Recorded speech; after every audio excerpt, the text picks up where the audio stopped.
दोस्तों, महात्मा गांधी को भारत को आज़ादी दिलाने और उनकी अहिंसावादी सोच के कारण आज दुनिया भर में एक आदर्श पुरुष के रूप में माना जाता है।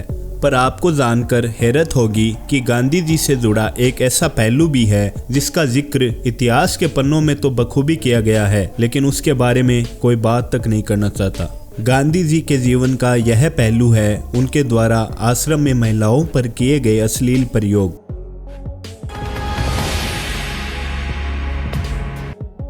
गांधी जी ने सन 1906 के दौरान 38 वर्ष की उम्र में ब्रह्मचर्य धारण कर लिया था। बता दें कि किसी भी व्यक्ति को ब्रह्मचर्य धारण करने के बाद हर प्रकार के शारीरिक संबंध और काम भावनाओं से दूर एक आध्यात्मिक जीवन का पालन करना पड़ता है। तो ऐसे में गांधी जी को भी यही करना था। अब वो किसी भी महिला से संबंध नहीं बना सकते थे। इन सब के चलते उनके व्यवहार में भारी परिवर्तन आने लगा। वो महिलाओं की मौजूदगी में असहज और अजीब से महसूस करने लगे।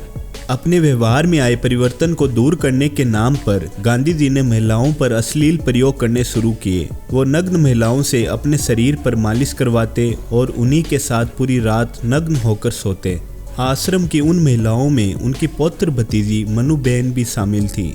इस तरीके के प्रयोग से गांधी जी के समर्थकों में आक्रोश और असहमति फैल गई। यहाँ तक कि गांधी जी के सबसे करीबी जवाहरलाल नेहरू ने भी उनके प्रयोगों को असामान्य बताया। ब्रह्मचर्य धारण करने के तकरीबन 1 साल बाद गांधी जी ने अपने अखबार इंडियन ओपिनियन में लिखा कि हर नौजवान भारतीय का कर्तव्य है कि वो शादी ना करें और अगर किसी कारणवश उन्हें शादी करनी भी पड़े तो कम से कम अपनी पत्नी के साथ शारीरिक संबंध ना बनाए। आगे चलकर गांधी जी ने ऐसे कई आश्रमों की स्थापना की जहां वे इस तरह के प्रयोग करने लगे। इन आश्रमों में बहुत से जवान लड़के लड़कियों को साथ नंगे होकर सोने को कहा जाता था, लेकिन किसी भी प्रकार की सेक्सुअल एक्टिविटी करने पर उन्हें सजा दी जाती थी। आश्रम में पति पत्नी भी एकांत में साथ नहीं रह सकते थे। किसी भी तरह से कामोत्तेजना महसूस होने पर उन्हें ठंडे पानी से नहाने को कहा जाता था। उससे पहले ऐसे ही रोमांचक वीडियोस देखने के लिए हमारे वीडियो को लाइक करें और साथ ही हमारे YouTube चैनल हिडन इन्फो को सब्सक्राइब कर बेल आइकन को दबाना बिल्कुल भी ना भूलें।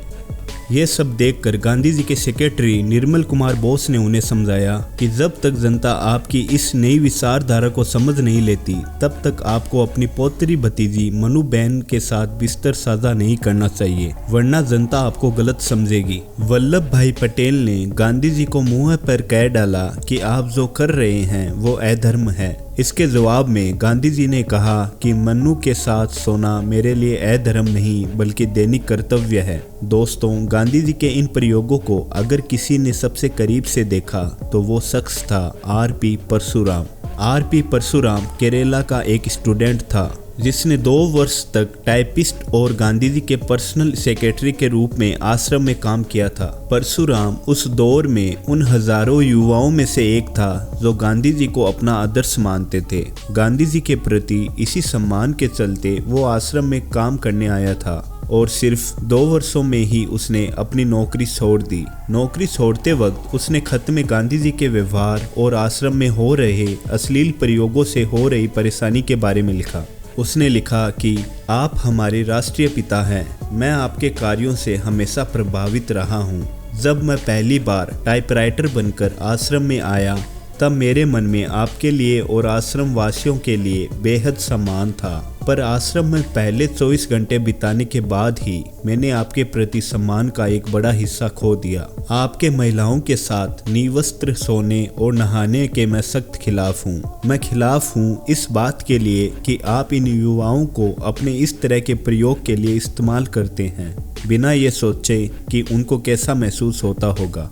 दोस्तों, हम भारत के लोग अपने महान लोगों के प्रति बेहद संवेदनशील होते हैं। हम ऐसे सोचते हैं कि जैसे कि वो सुपरमैन हैं, जबकि वास्तविकता यही है कि वे भी हमारी ही तरह मनुष्य होते हैं और हमें इस बात को समझना चाहिए। तो दोस्तों, आज के लिए बस इतना ही। वीडियो अगर अच्छा लगे तो लाइक ज़रूर करें, अपने दोस्तों के साथ शेयर करें और चैनल पर अगर आप नए हैं तो प्लीज़ सब्सक्राइब करना ना भूलें। धन्यवाद।